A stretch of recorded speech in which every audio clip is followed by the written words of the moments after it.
চাঁদপুরে বর্ণাঢ্য আয়োজনে আওয়ামী লীগের ৭৫তম প্রতিষ্ঠা বার্ষিকী ও প্লাটিনাম জয়ন্তী উৎসব পালন। বাংলাদেশ আওয়ামী লীগের ৭৫ বছর পূর্তি ও প্লাটিনাম জয়ন্তী উৎসব উপলক্ষে জনসভা ও বর্ণাঢ্য র্যালি আয়োজন করা হয়েছে।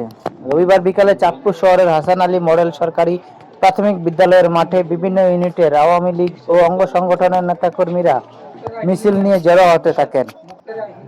সেখানে জনসভা শেষে বর্ণাঢ্য শোভাযাত্রা নিয়ে চাঁদপুর শহরের নতুন বাজার, জৌপুকুর পার্ক, কালীবাড়ি হয়ে জেলা আওয়ামী লীগ কার্যালয়ে গিয়ে শেষ হয় এবং সেখানে বিশাল কেক কেটে ৭৫তম প্রতিষ্ঠা বার্ষিকী উদযাপন করা হয়।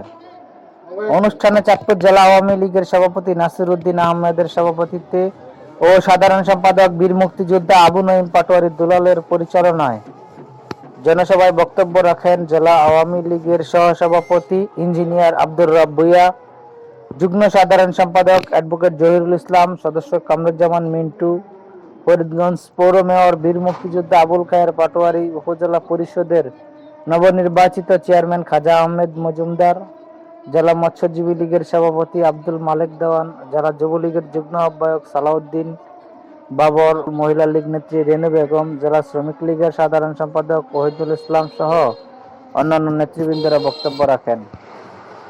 এছাড়াও প্রতিষ্ঠা বার্ষিকীতে আওয়ামী লীগ, যুবলীগ, স্বেচ্ছাসেবক লীগ, মহিলা আওয়ামী লীগ, ছাত্রলীগ, মৎস্যজীবী লীগ, শ্রমিক লীগের চাঁদপুর জেলা, উপজেলা, পৌর ও ইউনিয়নের পর্যায়ে নেতৃবৃন্দ উপস্থিত ছিলেন।